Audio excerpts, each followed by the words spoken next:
कैसे हो बच्चों? आज कक्षा 5 के लिए जो आने वाली जवाहर नवोदय विद्यालय कक्षा 6 के लिए जो प्रवेश परीक्षा है, उसके लिए जो हम गणित विषय गणित में जो है हम आज एक टॉपिक करेंगे जिसका नाम है संख्याओं का महत्तम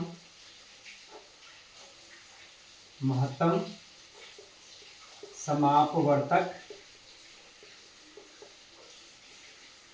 निकालना।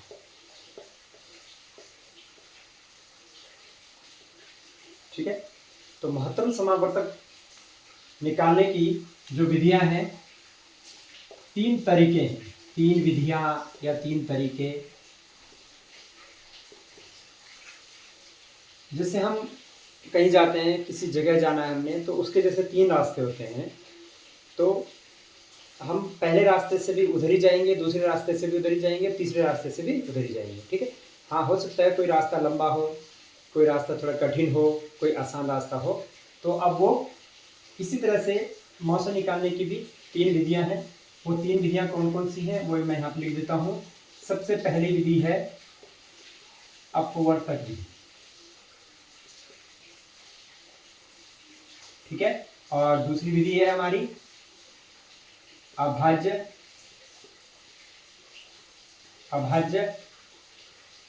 गुणनखंड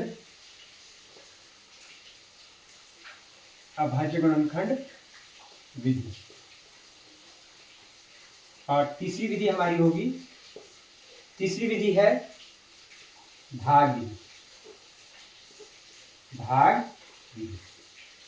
ठीक है, तो ये तीनों विधियों से मैं तुम्हें जो है फटाफट, ये जो पहली जो विधि है अपवर्तक विधि, इसमें हमें क्या करने होते हैं, हर एक संख्या के हमें अपवर्तक निकालने होते हैं, वो मैं तुम्हें बता देता हूँ। फिर दूसरी है अभाज्य गुणनखंड विधि, और तीसरी है हमारे पास भाग विधि। अपवर्तक जो है, अपवर्तक तुम्हें, अगर तुम महत्तम समावर्तक निकाल रहे हो तो इसका मतलब तुम्हें अपवर्तक निकालने आते हैं, अभाज्य गुणनखंड निकालने तुम्हें आते हैं, और भाग करनी तुम्हें आती है। तो सबसे पहली विधि हम अब यहाँ पे सीखने की कोशिश करते हैं।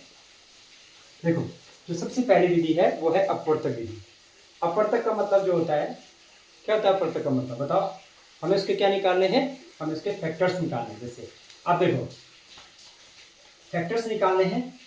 अब फैक्टर दो तरह के होते हैं, एक होता है अभाज्य गुणनखंड, अपवर्तक हम गुणनखंड भी बोल सकते हैं। एक होता है अभाज्य गुणनखंड, और एक होता है जो नॉर्मल जो गुणनखंड होते हैं, वो अभाज्य जरूरी नहीं है वो अभाज्य हो। ठीक है, तो जो सबसे पहली विधि है, इसमें हम जैसे एक सवाल, हमारे पास एक उदाहरण है, जैसे हमने 24 व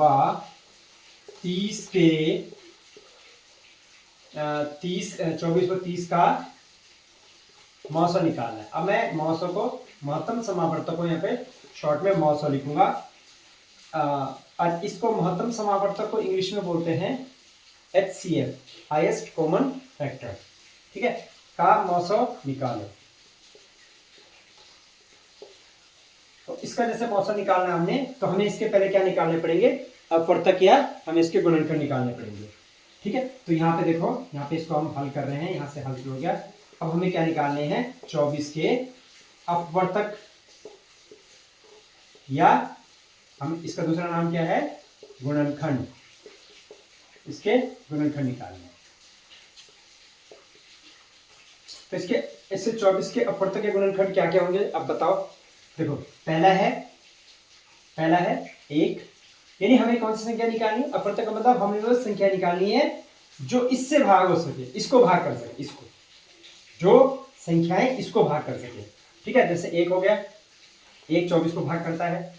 फिर 2 हो गया, ठीक है, फिर अगला हो गया हमारे पास 3, फिर हो गया 4, फिर हो गया 6। बस पहाड़ा पढ़ लो, एक के पहाड़े में देखो, एक तो जो है सभी का गुणनखंड होता है, एक तो किसी भी संख्या का गुणनखंड या अपवर्तक एक होता है।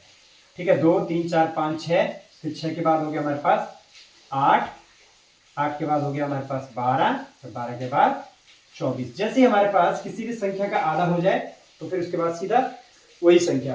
तो किसी भी संख्या का अपवर्तक जो है एक जरूर होता है, और स्वयं अपने आप भी होता है, ये याद रखने की चीजें होती हैं। ठीक, अगला है हमारे पास 30 के वही अपवर्तक अब 30 के अपवर्तक जो है निकालना है, अपवर्तक या गुणनखंड निकालना है। तो इसके अपवर्तक या गुणनखंड क्या होंगे? सेम ऐसी कौन कौन सी संख्याएं इसको भाग करती हैं, इसको भाग करती हैं। तो यानी किसके पाड़े में आता है? 1 के पाड़े में, 2 से भाग होगा, 3 से भाग होगा। और विभाज्यता के नियम, इससे जो पिछला चैप्टर है विभाज्यता का नियम, उसमें जो है तुम्हें बता दिया गया है कि 1 से 2 से कौन सी संख्याएं भाग होती हैं उसको जानने का तरीका होता है, 3 से कौन सी संख्याएं भाग हो सकती हैं उसको जानने की जो है नियम होता है, 4 से ऐसे। अब फिर ये 3 से भाग होगा, आगे देखो फिर हो गया हमारे पास 5 से भाग होगा, फिर 6 से भाग होगा, फिर 10 से भाग होगा, फिर 15 से भाग होगा। और जैसे ही इसका आधा आ गया 15, उसके बाद अगली संख्या सीधा 16 17 देखने की जरूरत नहीं है, सीधा 30। अब हमने क्योंकि इसका मौसम निकालना है महत्तम समावर्तक, अब ये देखो कि कौन कौन से अपवर्तक हैं जो दोनों में हो। पहले समापवर्तक निकालना है, पहले समापवर्तक यानी सम अपवर्तक यानी बराबर अपवर्तक जो दोनों में हो। तो अगर हम ध्यान से देखें तो ये और ये दोनों में है, और 2 देखो दोनों में है, 3 देखो 3 इधर भी है और इधर भी है, 4 इधर है पर इधर नहीं है, 6 इधर है इधर भी है, ठीक है 6 हो गया। अगला 8 इधर है इधर नहीं है, 12 इधर है इधर नहीं है, 24 इधर है इधर नहीं है। तो फिर अब क्या हो गया हमारे पास 24 व 30 के समापवर्तक क्या हो गया बताओ? समापवर्तक यानी समान अपवर्तक, कॉमन फैक्टर्स बताओ कौन कौन से होंगे? बोलो। 1 2 3 और जिनको हमने सर्कल किया और 6, ये इसके क्या हो गए? कॉमन फैक्टर्स यानी समापवर्तक। अब इन्हीं में से क्या निकाल दो? 24 व 30 के महत्तम। महत्तम का मतलब क्या होता है? जिसको इंग्लिश में हाईएस्ट बोलते हैं, हाईएस्ट मतलब सबसे बड़ा, और समापवर्तक मतलब कॉमन, मतलब कॉमन, सम माने कॉमन और अपवर्तक माने फैक्टर्स यानी महत्तम समापवर्तक। तो बताओ इनमें सबसे बड़ा अपवर्तक कौन सा है? बताओ कौन सा होगा सबसे बड़ा अपवर्तक? ये है ना 6, तो ये इसका आंसर है। तो 24 व 30 का मौसम क्या आया? 6 आ गया, ठीक है। तो ये हमारे पास कौन सी विधि है? पहली विधि। अब इसके बाद हम दूसरी विधि जो है करेंगे। तो अब देखो दूसरी विधि कैसे होती है। अब देखो जो हमारी दूसरी विधि है अभाज्य गुणनखंड विधि, ठीक है। तो अभाज्य गुणनखंड विधि में क्या होगा कि हमने क्या निकालने हैं? अभाज्य गुणनखंड निकालने हैं, ठीक है। तो अभाज्य गुणनखंड विधि, अभाज्य गुणनखंड आप लोगों को निकालने आते हैं। और तो देखो जैसे एक और दूसरा सवाल बनाता हूं मैं। एक हो गया जैसे 36 व 48 का मौसम या महत्तम समापवर्तक निकालो, ठीक है। अब देखो इसका महत्तम समापवर्तक निकालने के लिए कौन सा अभाज्य गुणनखंड विधि से, ठीक है। तो अभाज्य गुणनखंड विधि में क्या करेंगे हम? ये जो 36 है और जो 48 है इसके अभाज्य गुणनखंड निकालते हैं, ठीक है। तो अभाज्य गुणनखंड निकालने का तरीका क्या होता है? अभाज्य का मतलब हमें जो भी गुणनखंड निकलेंगे वो अभाज्य होंगे, ठीक है। तो देखो जैसे 36 है, 36 को हम भाग देंगे और अभाज्य संख्याओं से भाग देंगे। तो अभाज्य संख्याएं कौन कौन सी होती है बताओ? अभाज्य संख्याएं कौन कौन सी होती हैं? सबसे छोटी अभाज्य संख्या क्या होती है? 2, फिर 3, 5। अभाज्य संख्या क्या होती है? देखो अभाज्य संख्या मैं बता देता हूं। अभाज्य संख्याएं होती हैं जिसके केवल 2 ही गुणनखंड होते हैं। एक तो 1, या हम बोल सकते हैं कि जो संख्या केवल 1 और अपने आप से ही भाग होती है, 1 और अपने आप से ही भाग होती है, या जिसके केवल 2 ही गुणनखंड होते हैं या 2 ही अपवर्तक होते हैं, वे संख्याएं अभाज्य संख्या होती है। जैसे 2 है, 2 किस किस से भाग होगी? 1 से और 2 से, 3 1 से और 3, 5 1 से और 5 से, ऐसी जो है 7 हो गया। अगली हो गई क्या?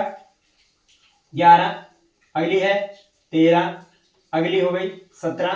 तो अब आप इसके आगे के जो है 25 तक के आप कमेंट बॉक्स में लिख के बताओगे कि इसके अगली 25 तक कौन कौन सी अभाज्य संख्याएं हैं, ठीक है।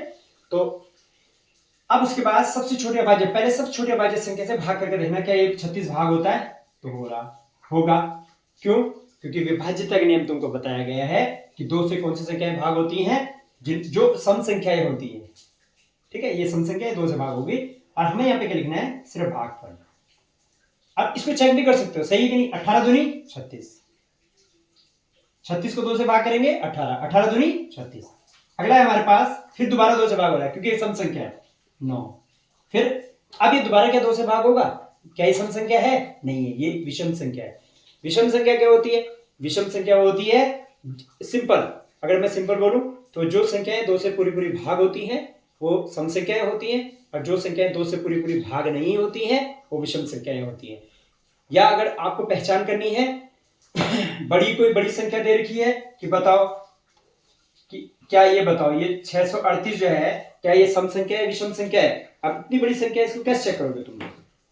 तो इसके लिए क्या करना है, ये भाग नहीं करोगे तुम, क्या करना है तुमने सिर्फ इकाई का स्थान देखना है। अगर इकाई के स्थान पे 0, 2, 4, 6, 8 हो तो वो सम संख्या है, और इसके अलावा अगर इकाई के स्थान पे 1, 3, 5, 7, 9 हो तो वो संख्या क्या होती है? विषम संख्या होती है। ठीक है, अब देखो, अब ये क्योंकि एक विषम संख्या है तो ये 2 से दोबारा भाग नहीं होगी। उसके बाद कौन सी संख्या आती है हमारे पास? अगली अभाज्य संख्या 3, तो 3 3 और फिर 3 1। ठीक है, तो अब ये इसके क्या आगे, यानी ये जो आए हैं ये इसके क्या है? अभाज्य गुणनखंड। तो हम यहां लिख देंगे 36 के अभाज्य गुणनखंड, जरूर लिखना है, गुणनखंड नहीं लिखना है। अभाज्य गुणनखंड कौन कौन से है बोलो? सॉरी, इसको ऐसे में लिखना है 2 गुना 2 गुना 3 गुना 3। अब ना इसको चेक भी कर सकते हो कि सही निकले नहीं निकले। इनका गुणनफल यही आना चाहिए। देखो 2 दूनी 4, 4 तिये 12 और 12 तिये 36। अगर ये 36 आ रहा है वापिस तो फिर इसका मतलब तुमने सही निकाला। और सारी अभाज्य संख्याएं हैं, भले ही रिपीट हुई है पर सारी अभाज्य संख्या। उसके बाद जो अगली संख्या हमारे पास 48। अब हम 48 के भी अभाज्य गुणनफल निकालेंगे। अब वही प्रोसेस वही है कि हम चेक करेंगे क्या सबसे छोटी अभाज्य संख्या यानी 2 से भाग हो रहा है तो होगा, क्योंकि अभी बताया सम संख्या, तो इसका भागफल लिखना है। फिर दोबारा 2 से भाग होगी, और यहाँ फिर दोबारा 2 से भाग, जैसे जैसे सम संख्या है ये दोबारा 2 से भाग हो रही है, फिर दोबारा 2 से भाग हो रही है, और अब की बारी 2 से भाग नहीं हो रहा है, अब की बारी ये 3 से भाग होगा। तो इसके 48 के अभाज्य गुणनखंड क्या आगे बताओ? 48 के अभाज्य गुणनखंड है बराबर क्या बोलो? जो ये आएगी 2 2 2 2, यानी 2 गुना 2 गुना 2 गुना 2 गुना 3। मैंने हिंट लिख दिया, पर जगह नहीं हो रही है। ठीक है, तो ये आ गया। अब हम क्या करेंगे, अब हम इनके, अब देखो अब हमने क्या निकाला, हम तो निकालना है 36 व 48 का मौसम निकालना है। ठीक है, ये जो हमने गुणनखंड निकाला है ये तो इसको मौसम निकालने का तरीका है। तो इसका मौसम क्या होगा? तो अब हम इनके जोड़े बनाएंगे जो गुणनखंड दोनों में हो, जो अभाज्य गुणनखंड दोनों में है। ये है ना, एक जोड़ा बन गया, इनकी जगह पे एक ही लिखना है। फिर अगला जोड़ा ये बन गया, इनकी जगह पे ये लिखना है। फिर अगला जोड़ा बताओ, और किसका पेयर बन रहा है? 3 का बन रहा है। देखो 3 यहाँ भी है और यहाँ भी है, तो इसका पेयर बना दो, भले ही इधर उधर हो, ये पेयर बन गया 3। और किसी का पेयर बन रहा है इधर से ऊपर नीचे, ऐसे में नहीं, ऐसे में नहीं बन रहा है ना, इधर 3 है इधर नहीं है, इधर 2 इधर नहीं है। ठीक, तो ये जो जिनके जोड़े बन रहे हैं इन्हीं को गुना करके 2 दूनी 4, 4 तिये 12, तो ये इसका 12 मौसम आ गया। देखो किसका? 36 और 48 का मौसम 12 आ गया, यानी 36 और 48 को पूरा पूरा भाग करने वाली सबसे बड़ी संख्या कौन सी है? 12। तो ये इसका आंसर आप लिख सकते हैं यहाँ पे लास्ट में, आप चाहे आंसर लिख दो 36 व 48 का मौसम है बराबर कितना बोलो? 12। ठीक है, तो ये मैंने तुम्हें 2 तरीके बता दिए। अब मैं तुम्हें तीसरा तरीका बताता हूं। अब देखो बच्चों, तीसरी विधि है हमारे पास, तीसरी विधि है भाग विधि। अब भाग विधि जो है ये सबसे आसान विधि कहते हैं। जैसे मैंने सबसे शुरू में तुमको बताया था कि किसी भी जगह जाने के 3 रास्ते होते हैं। 3 रास्ते हो सकते हैं या 4 रास्ते हो सकते हैं या 2 रास्ते हो सकते हैं। इस मौसम निकालने की हम बोले तो 3 रास्ते हैं, और ये सबसे आसान रास्ता है। ये बहुत जल्दी भी हो जाता है, और अगर आप एक बार समझ गए तो आपके लिए बहुत आसान हो जाएगा। और इसमें ये कि चाहे 2 संख्याएं हो, चाहे 3 संख्याएं हो, 4 संख्याएं, जितनी भी संख्याएं हो, बहुत आसानी से हो जाएगा। देखो जैसे एक सवाल है, यहाँ पे मैं एक सवाल बना देता हूँ 48, और इसमें बड़ी से बड़ी संख्या हो उससे कोई फर्क नहीं पड़ता है। 48, 108 और 144। अब मैंने इस बार 3 संख्या ले ली का मौसौ ज्ञात करो या मौसौ निकालो। कौन सी विधि से? भाग विधि से। तो 3 संख्याएं हैं, तीनों का मौसौ निकालना है। तो तीनों का मौसौ निकालने का जो भाग विधि है, जो भाग वाला तरीका है, जो डिवाइड वाला जो मेथड है, उससे हम करेंगे। तो इसमें क्या करना है, आप लोगों को भाग करना है। अब पता होगा आपको कि हमेशा, छोटी क्लास के लिए बोल रहा हूं मैं, बड़ी संख्या हमेशा छोटी संख्या से भाग होती है। तो इनमें भी जो भी बड़ी संख्या तुम्हें दिख रही है, जैसे ये बड़ी है, ये बड़ी है इससे, ये बड़ी है, ये बड़ी है इससे, ये वाली बड़ी है इससे, ठीक है। तो तुम कोई सी भी संख्या को, जो बड़ी को अंदर रखो, 108 को, और इससे भाग दे दो 48। इससे छोटी है ना, अब यहाँ 44 नहीं रखेंगे हम यहाँ पे, ठीक है। अब इसको इससे भाग दो। तो भाग तो आप लोगों को आता है करना, तो ठीक है। तो कितने पे जाएगा बोलो? 48 से कम 48, या 48 से कम 48 पे करोगे तो भागफल हमेशा तुम्हें पता है ना, घटा करके। भाग में क्या होता है कि जब हम किसी भी संख्या को, जितने भी हम यहाँ भाग दे रहे हैं, तो जो शेष बचता है वो इस भाजक से छोटा बचना चाहिए। अगर बड़ा बच रहा है तो इसका मतलब तुमने इसको और बड़े पे इसको करना चाहिए, ठीक है। तो अब देखो, तो 48 से कम 48 और 48 दूनी बोलो, देखो गुणा करो, 48 दूनी 96, तो 96 इसके नीचे आ सकता है, ठीक है। 48 दूनी 96 आ गया। अब हम इसको घटाएंगे, तो देखो अब इसको हटाओ, कितना बच गया? 2, 8 में से 6 गया 2, और इसको इसमें 10 में से 0 है ना, 0 में से 9 नहीं जाता, 10 हो जाएगा, 12 आ गया। अब 12, अब जो है, अब है असली की। अब ये नहीं है कि यहाँ पे हम उत्तर लिख दें कि शेषफल है भागफल, नहीं, यहाँ पे शेषफल भागफल का वो नहीं है, ये वाली भाग नहीं है जो हम भाग करते हैं, ये मौसौ निकालने की भाग विधि है। तो ये भाग विधि मौसौ निकालने की थोड़ा अलग होगी। तो आप लोगों को क्या करना है, जो ये शेषफल आया है ना, ये हो जाएगा भाजक, जो पहले 48 भाजक था ना, और जो 48 भाजक था वो अब बन जाएगा भाज्य, यानी जो अंदर जो रहेगा, ठीक है। अब उसके बाद हम क्या करेंगे, अब इसको इससे भाग देंगे, तो 12 चौके 48, ठीक है, कट गया। चलो, अब ये जो कट गया, तो इसने इसको पूरा पूरा भाग दे दिया, किसने? 12 ने पूरा पूरा भाग दे दिया। अगर सिर्फ 2 संख्याएं होती कि 48 और 108 का मौसौ निकालो, तब तो इसका उत्तर आ गया था ये, जिसने लास्ट में भाग दिया पूरा पूरा, सिर्फ अगर 2 ही संख्या होती। परंतु यहाँ पे तो 3 संख्याएं हैं, तो 3 संख्याएं हैं, तो आप लोगों को क्या करना है कि जो तीसरी संख्या को चेक करना है, क्या ये जो तीसरी संख्या है ये भी इससे भाग होती है? तो भाग करके देखो, 144 को 12 से भाग करो, तो बताओ कितने पे जाएगा? 12 एकम 12, 2 और यहाँ पे 4, और 12 दूनी 24, बताओ कितना है?